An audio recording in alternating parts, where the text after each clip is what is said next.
നമസ്കാരം. ശബരിമലയിലെ പൂണൂൽ കള്ളന്മാരും ഒക്കെയാണല്ലോ ചർച്ചാ വിഷയം. ഈ പൂണൂൽ കള്ളന്മാരാണ് സത്യത്തിൽ ശബരിമലയിലെ സ്വർണ്ണക്കൊള്ള നടത്തിയതെന്ന് പലവട്ടം തെളിവുകൾ നിരത്തിക്കൊണ്ട് പറഞ്ഞിരുന്നു. പക്ഷേ അന്നൊന്നും ഇതിനെ അംഗീകരിക്കുവാൻ ആർക്കും സാധിക്കില്ലായിരുന്നു, അല്ലെങ്കിൽ വളരെ വലിയ ബുദ്ധിമുട്ടായിരുന്നു, പ്രത്യേകിച്ച് വലതുപക്ഷത്ത് നിൽക്കുന്ന മാധ്യമങ്ങൾക്ക്.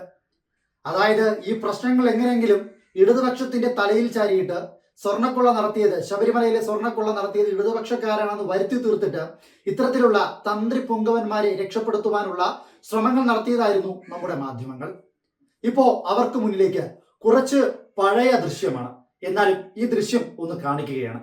അതായത് അമ്പലങ്ങൾക്കകത്ത്, ക്ഷേത്രങ്ങൾക്കകത്ത് ഒരു വിശ്വാസി വിശ്വസിച്ച് ഏൽപ്പിക്കുന്ന, അല്ലെങ്കിൽ അവിടത്തെ പ്രതിഷ്ഠിച്ചിരിക്കുന്ന ദൈവം എന്ന് കരുതുന്ന ആ വിശ്വാസത്തിന്റെ മുന്നിലേക്ക് സമർപ്പിക്കുന്ന കാണിക്ക പോലും ഈ പറയുന്ന തന്ത്രിമാരും അവിടുത്തെ തിരുമേനിമാരും എങ്ങനെയൊക്കെയാണ് മുക്കുന്നത് എന്നതിന്റെ കൃത്യമായ ദൃശ്യം.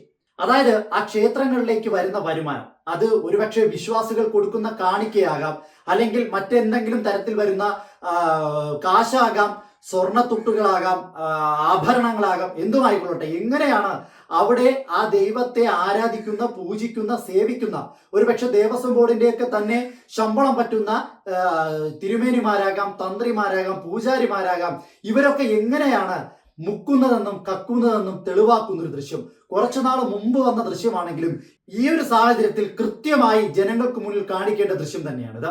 അതായത് അവിടത്തേക്ക് ഒഴുകിയെത്തുന്ന ആ കാശൊക്കെ എങ്ങനെയാണ് ഈ പൂജിക്കാൻ വേണ്ടി ഇരിക്കുന്ന പൂണൂരിട്ട ഇത്തരത്തിലുള്ള കള്ളന്മാർ മുക്കുന്നതെന്നുള്ള കൃത്യമായിട്ടുള്ള ദൃശ്യം. ആക്രാന്തത്തോടെ ആ വരുന്ന പണക്കിഴികൾ ഉടുത്തിരിക്കുന്ന മുണ്ടിന്റെ അടിയിൽ വരെ ആക്കിക്കൊണ്ട് മുങ്ങാൻ ശ്രമിക്കുന്ന തിരുമേനിമാരെ നമുക്ക് ഈ ദൃശ്യത്തിൽ കാണുവാൻ സാധിക്കും.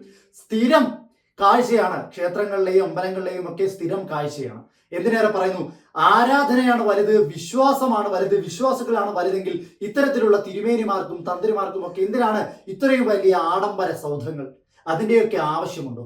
അല്ലെങ്കിൽ അവർ ജനങ്ങളെ സേവിക്കുവാൻ വേണ്ടി, ഭക്തരെ സേവിക്കുവാൻ വേണ്ടി ഇരിക്കുന്നവരാണെങ്കിൽ അവർക്ക് ഇത്രയും പണപ്പെരുപ്പം ഉണ്ടാകേണ്ട ആവശ്യമുണ്ടോ? അപ്പോൾ കൃത്യമായി ഇതിന്റെ പിന്നാമ്പുറങ്ങളിൽ ഇവർ അവർക്ക് വേണ്ട കാര്യങ്ങൾ ചെയ്തു വയ്ക്കുന്നുണ്ട് എന്നാണ് അതിന്റെ ഒരു സാരാംശം. എന്തായാലും ഈ ദൃശ്യങ്ങൾ കാട്ടിത്തരുന്ന ഒരു സത്യാവസ്ഥയുണ്ട്.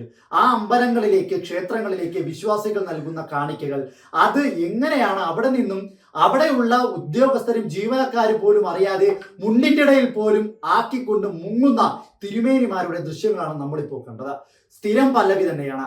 ഏതൊരു ക്ഷേത്രം എടുത്താലും, ദേവസ്വം ബോർഡിന്റെ കീഴിലുള്ള ക്ഷേത്രമായിക്കോട്ടെ, ട്രസ്റ്റുകളായിട്ടുള്ള ക്ഷേത്രമായിക്കോട്ടെ, എവിടെയാണെങ്കിലും ഇത്തരത്തിൽ പൂണൂലിട്ട കള്ളന്മാരുടെ എണ്ണം ക്രമാതീതമായി വർദ്ധിച്ചുകൊണ്ടിരിക്കുകയാണ്. എല്ലാരെയും അല്ല, ഒരിക്കലും എല്ലാരെയും നമുക്ക് എങ്ങനെ ചേർത്ത് നിർത്തി കുറ്റം പറയാൻ പറ്റില്ല. പക്ഷേ 10 പേരെടുത്താൽ അതിൽ 6 പേരും ഇത്തരത്തിൽ കള്ളത്തരങ്ങൾ കാണിക്കുന്ന പൂണൂലിട്ട കള്ളന്മാരാണെന്ന് തെളിയുന്ന സാഹചര്യമാണ്. കേരളത്തെ സംബന്ധിച്ചിടത്തോളം ശബരിമല എന്ന് പറയുന്ന ക്ഷേത്രം അതൊരുപക്ഷെ ഒരു കൂട്ടം വിശ്വാസികളുടെ ഏറ്റവും വിലമതിപ്പുള്ള ഒരു ക്ഷേത്രം തന്നെയാണ്.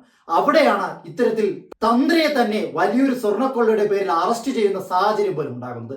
അറസ്റ്റ് ചെയ്ത് കഴിഞ്ഞപ്പോഴോ എനിക്കൊന്നും പറയുവാനില്ല, സ്വാമിയെ ശരണമയ്യപ്പ എന്നുള്ളൊരു വാക്കും പറഞ്ഞുകൊണ്ടാണ് തന്ത്രി മാധ്യമങ്ങളെ പോലും കാണുന്നത്. അപ്പോൾ ഈ ദൃശ്യങ്ങളും ഇപ്പോൾ നടക്കുന്ന സംഭവ വികാസങ്ങളും കൂട്ടിച്ചേർത്ത് വായിച്ചു കഴിഞ്ഞാൽ ഇതൊരു സ്ഥിരം പല്ലവി തന്നെയാണ്. തന്ത്രിമാരാണെങ്കിലും തിരുമേനിമാരാണെങ്കിലും പൂജാരിമാരാണെങ്കിലും ഇത്തരത്തിൽ കക്കാൻ കിട്ടിയ അവസരങ്ങളൊന്നും ഇവർ പാഴാക്കിയിട്ടില്ല എന്ന് തെളിയിക്കുന്ന കൃത്യമായിട്ടുള്ള ദൃശ്യങ്ങൾ.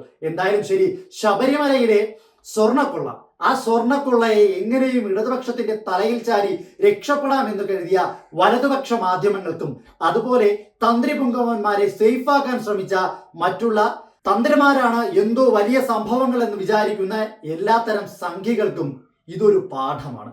എന്തായാലും ഒരു കാര്യം എടുത്തു പറയേണ്ടതാണ്, എങ്ങനെയെങ്കിലും ശബരിമലയിലെ സ്വർണ്ണക്കൊള്ള ഇടതുപക്ഷത്തിന്റെ തലയിൽ ചാരി ഈ പറയുന്ന തന്ത്രി പുങ്കവന്മാരെയും തന്ത്രി കുടുംബങ്ങളെയും രക്ഷപ്പെടുത്തുവാൻ വേണ്ടി വലതുപക്ഷ മാധ്യമങ്ങൾ നടത്തിയ ഏറ്റവും വലിയ ഫ്രോഡ് പരിപാടിയാണ് കൈയുടനെ SIT പൊക്കി തന്ത്രിയും ഇതിൽ ഉൾപ്പെട്ടിട്ടുണ്ടെന്നുള്ള കൃത്യമായ തെളിവുകൾ സഹിതം പുറത്തു കൊണ്ടുവന്ന് തന്ത്രിയുടെ അറസ്റ്റ് രേഖപ്പെടുത്തിയപ്പോൾ പൊളിഞ്ഞടിയതെന്ന് കൃത്യമായി പറഞ്ഞു വെക്കാൻ പറ്റുന്ന സാഹചര്യമാണ്. അപ്പോൾ ഞാനിപ്പോൾ കാണിച്ച ദൃശ്യങ്ങൾ കൂടി നിങ്ങളോട് സംസാരിക്കുന്നുണ്ട്. ശബരിമലയിൽ മാത്രമല്ല, മറ്റുള്ള പല ക്ഷേത്രങ്ങളിലും ഇത്തരത്തിലുള്ള സ്വർണ്ണക്കൊള്ള പോലുള്ള കള്ളത്തരങ്ങൾ, മോഷണങ്ങൾ, അതും ഇതേ പൂണൂരിട്ട കള്ളന്മാർ തന്നെ നടത്തുന്നുണ്ടെന്നുള്ള വാസ്തവം, ആ വാസ്തവം നിങ്ങൾ ജനങ്ങൾ, വിശ്വാസികൾ തിരിച്ചറിയേണ്ട സമയം അതിക്രമിച്ചിരിക്കുകയാണ്.